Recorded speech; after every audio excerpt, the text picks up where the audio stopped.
Hey ghouls and gals, welcome back to my channel. My name is Taylor and today's video is going to be a list of some of the many September new book releases that are coming out this month. September is a very stacked publishing month, so this video is going to be a little bit longer. These videos tend to be 10 to 15 minutes, but this one I have a lot of books to talk about, so it's gonna be a little bit longer. Grab a snack, grab a drink. We are going to talk about, I think I have almost 20 books that are coming out in September that I'm really excited to get to. So let's just dive in. Book information will be on the screen with me as I'm talking about the books, and then in the description bar below. Let's get started. September 3rd is the release date for the first couple of books. The first one being Immortal Dark by Tigest Girma. This is the first book in a series, and it says it's the Cruel Prince meets Ninth House in this dangerously romantic dark academia fantasy where a lost heiress must infiltrate an arcane society and live with the vampire she suspects killed her family and kidnapped her sister. So a lot of buzzwords for me. Dark academia, first of all. I love that. Ninth House is one of my favorite series and I love vampires. I am a little hesitant about the romance markers for this one because romantasy is a very hit or miss genre for me. However, I love vampires when I read like more romantic fantasy or more like romantic gothic dark fiction tends to be vampires. So I have a good feeling. I'm hoping that this does have those Ninth House Dark Academia vibes. There's secret vampire societies. I'm just very intrigued by this one. The next book coming out the 3rd is Haunt Sweet Home by Sarah Pinsker. This is about a kitschy reality TV show where stage scares transform into unnerving reality in this spooky ghost story. So this one is a little bit shorter. It's novella length, first of all. Cover is gorgeous. I'm not going to mention it for every single book in here, but September has some beautiful covers. But this novella is about a reality TV show where it's like a house flipping show, but also a ghost hunting show. I love ghost hunting shows. Like Ghost Adventures is like my guilty pleasure show, and I love the, like, that's my reality TV is ghost hunting media. So ghost show plus a home renovation show. I'm really intrigued about this one. I love a good haunted house story. I think the reality TV spin will be a really good twist on the genre. The next book also coming out the 3rd is American Ghoul by McGill-Vargas. This is another vampire book. If you've watched any sort of video on my channel before, you know I love vampires. September has a lot of vampire releases, which I am just so excited about. I feel like I need to do like a new release vampire vlog because I love vampire fiction. There are a lot of really cool titles coming out this month, and this is one of them. But this is a wildly entertaining debut. It combines horror and social commentary with a dash of buddy comedy in an innovative twist on the vampire genre. This is historical fiction as well. Our main character Lavinia is a recently freed slave. She meets Simone, who is a recently undead vampire on a plantation in post-Civil War Georgia. With nothing remaining for either woman in the South, the two form a fast friendship and head north. However, Lavinia quickly learns that teaming up with this white woman may be a lot more than she bargained for. Simone is reckless and impulsive, which would have been bad enough on its own, but because she's a vampire, Lavinia finds herself way over her head as bodies start piling up in the small Indiana town that they've both moved to, and Lavinia has to keep trying to like arrange her morals to work with the fact that she is now friends with a vampire. The two women have to maybe work together or split apart before the rest of the town starts suspecting them of all of the murders taking place. So this one sounds very intriguing, sounds like very darkly comedic. I do like historical fiction as well, so I love when a new release can combine like those horror elements, the paranormal elements with the vampire, and then also the historical elements. So very intrigued about this one. Also coming out the 3rd is We Came to Welcome You by Vincent Tirado. This cover screams suburban small town horror. This says it's the other black girl meets Midsummer in this spine-chilling, propulsive, psychological adult debut in which a married couple moves into a gated community that slowly creeps into a pervasive dread akin to the social horror of Jordan Peele and Lovecraft Country. We Came to Welcome You cleverly uses the uncanny to illuminate the cultish and shocking nature of systemic racism. So that's all I want to know about this one. Suburban, small town, Jordan Peele vibes. With this kind of story, I like going into it knowing just the bare bones because I have a feeling this is going to take some twists and turns. I don't want to accidentally get spoiled by reading like a huge synopsis, so I'm very intrigued. Suburban horror, suburban paranoia, let's go. We are now moving release dates. We're moving from the 3rd to the 5th. And this one is a very highly anticipated fantasy release for me. It's the new Andrea Stewart, The Gods Below, book 1 in the Hollow Covenant series. Andrea Stewart also wrote the Bone Shard Daughter series, and I really enjoyed that one, and I just have been on the hunt for a 5-star fantasy this year, and this could be it. Cover's gorgeous. I know that I like the author's writing style, and this just seems very, very interesting. It's set in a world ravaged by ancient magic, where precious gemstones bestow magical abilities on the few individuals able to harness their power. One of the things that I loved about the Bone Shard Daughter series was the really innovative magic system with bone shard magic, so I'm really intrigued to see like what gemstone magic could do for this one. I think this is going to be such a fascinating fantasy release, and hopefully it'll be one of my new favorite series because, again, I'm on the hunt for a 5-star fantasy this year. I think this one could do it. That was the only one coming out the 5th. We're now moving on to September 10th, where this is the day, just letting y'all know, for vampire releases. The first one is Lucy Undying by Kiersten White. I have read Hyde and Mr. Magic by this author before, really enjoyed both of them, and you know, Lucy Undying, this is about vampires. And not only about vampires, but about the vampire Dracula. This is going to deal, I don't know if it's going to be a retelling or a reimagining, but dealing with the Dracula story because Lucy was one of his first victims, and this is a epic and seductive gothic fantasy. A vampire escapes the thrall of Dracula and embarks on her own search for self-discovery and true love. Her name was written in the pages of someone else's story. Lucy Westenra was one of Dracula's first victims, but her death was only the beginning. Lucy rose from the grave as a vampire and has spent her immortal life trying to escape from Dracula's clutches, trying to discover who she really is and what she truly wants. Her undead life takes an unexpected turn when in 21st century London she meets another woman who is yearning to break free from her family's past. This one kind of gives me the same sort of feelings that I thought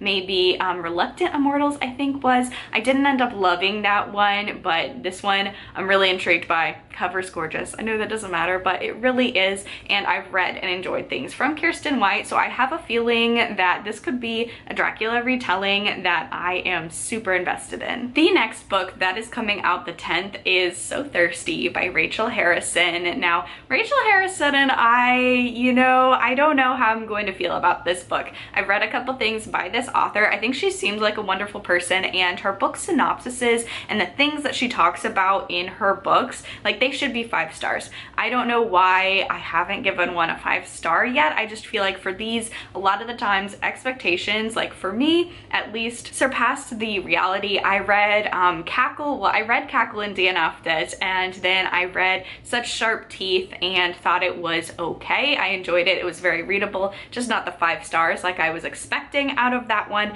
I've heard Black Sheep is really good, and I do want to get to that one. So I don't have the best track record when it comes to this author. However, it's a vampire release. It's a vampire release. It's going to be very buzzy, and I know if I don't like read it and get to it on my own, it's going to be recommended to me for years and years to come because everyone like in my life, at least in my like reader circle of friends, knows that I love vampires, and I just feel like I have to pick this one up. I'm hoping maybe this one could be the 5-star because, like I said, Rachel Harrison, like her ideas and concepts, 5 stars. I love what she's doing in the horror genre. I love what she's doing in the horror sphere. It just there hasn't been a book that's been that 5-star feeling for me. However, this could be the one. A woman must learn to take life by the throat after a night out leads to changes in this juicy, thrilling novel from the best-selling author of Such Sharp Teeth and Black Sheep, and I just think, you know, maybe this one will be it. I will say it's been a while since I've read a Harrison book, and in between that period of time, I have grown more of an appreciation and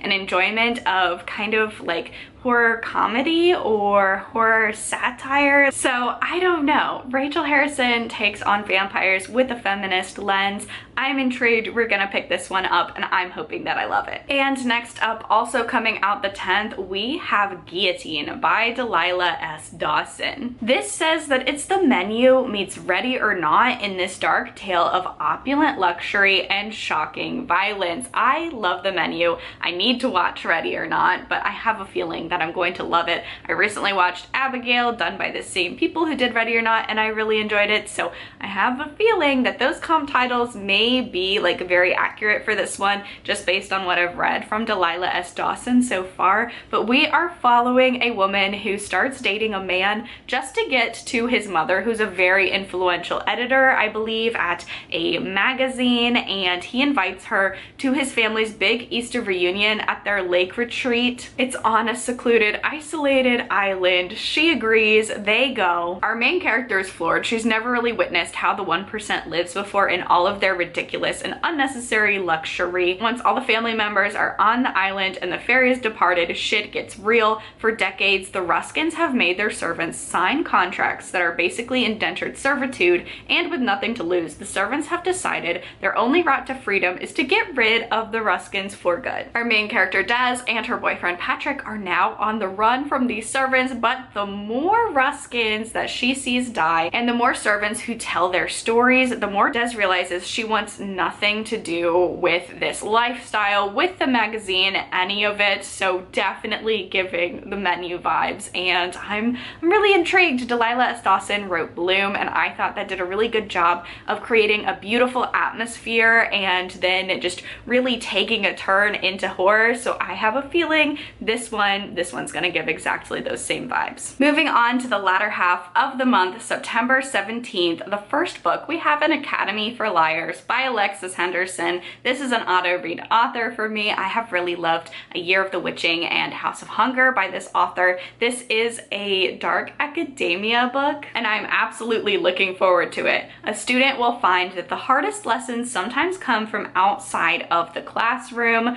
We follow Lennon Carter. She gets a mysterious phone call inviting her to take an entrance exam for Drayton College, a school of magic hidden in Savannah. Upon acceptance, Lennon begins to learn how to master her devastating and unsettling power. But she's also wholly captivated by her studies, the moss-draped campus, and by her brilliant classmates. However, as she continues in her studies, her control of magic grows, and she starts to uncover more about the secret and sinister world that she's entered into. I can't wait. I cannot wait. Love a good dark academia, love Alexis Henderson. This one's definitely going to be read this spooky season. Also coming out the 17th, we have Evil in Me by Brom. This is another author that is an auto read author for me. I'm still working through his backlist, but Slewfoot, one of my favorite books. Evil in Me is a novel of possession, damnation, and rock and roll, where one woman must get the world singing in order to save her soul. This devilish tale includes nearly 24 of Brom's immersive paintings and brilliant end papers. Brom is not only an artist when it comes to writing, but he's also an artist when it comes to just creating portraits, and they're in his books, and I love that aspect. So I'm really excited to see some gorgeous art, just like this cover art. I cannot wait. I think that really enhances his books. It's about an aspiring musician. She's had enough of her small rural town and dysfunctional family. She has a falling out with her best friend and bandmate that kind of kills her dreams of competing and making it big in the Atlanta punk scene. She's helping a friend out at a rummage sale, and she accidentally gets a ring stuck to her finger. She becomes possessed by a demon that's inside the ring, and the only way to free her soul, save her soul, is to get her band back together and perform. So definitely looking forward to this one. It gives very cool vibes from the cover. This just seems like it's going to be a whole lot of fun, so looking forward to that one. Now we are moving on to the very end of the month. We have our September 24th releases. The first one of these is a novella, Graveyard Shift by Emma Rio. This is the author that wrote If We Were Villains. This is a story about a ragtag group of night shift workers who meet in the local cemetery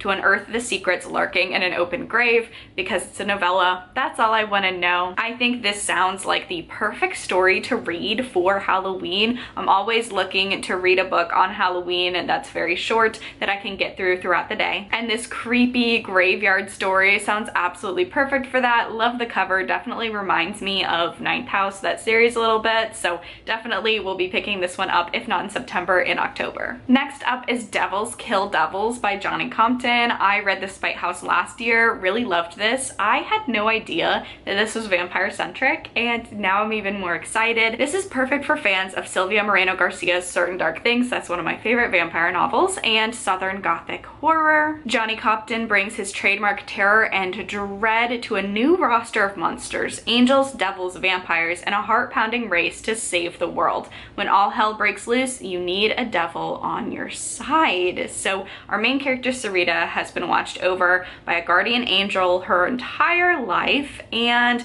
it turns out that maybe that guardian angel might not be an angel after all. As people start turning up dead around her, she has to confront the fact that maybe she doesn't have a guardian angel and she's been surrounded by darker forces throughout her life. I really loved this author's debut, so definitely looking forward to this one. Again, I had no idea that it also had to deal with vampires, so angels, demons, vampires, we got it all in this book. I'm really excited. Next up, we have Necrology by Meg Ripley, and this one is kind of like a historical fiction, an alternate historical fiction. It's horror, it's fantasy. I'm not really sure. The synopsis to this one is very confusing.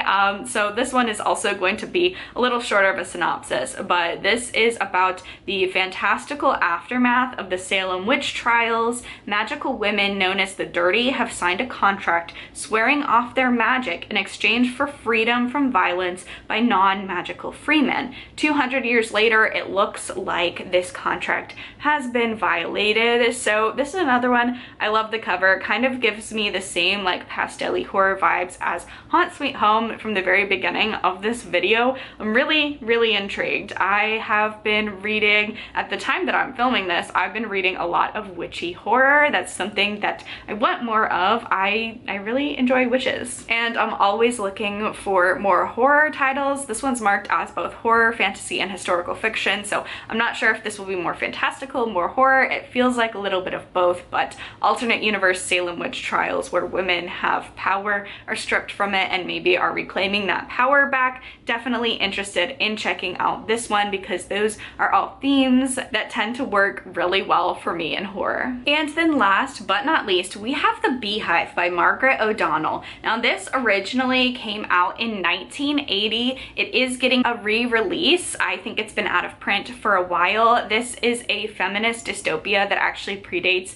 The Handmaid's Tale. It's by an Irish author. The author also was a social activist, so this is the first ever American edition. It makes O'Donnell's scarce novel available to readers for the first time in over 40 years. This just seems very relevant in American politics right now. The Handmaid's-esque Tale Project 2025 dystopian when it comes to reproductive health care is very relevant. So I really get why this is being re-released and published again. I'm really excited that this has been published for a wider audience. I'm excited to get my hands on it. It's supposed to be a classic piece of dystopian feminist fiction, and that's all I really want to know about it. I'm really excited. This, again, like I mentioned before, predates The Handmaid's Tale and is very similar in terms of concepts on a dystopian society around stripping women and other people who can reproduce of their bodily autonomy. So I am excited to pick this up.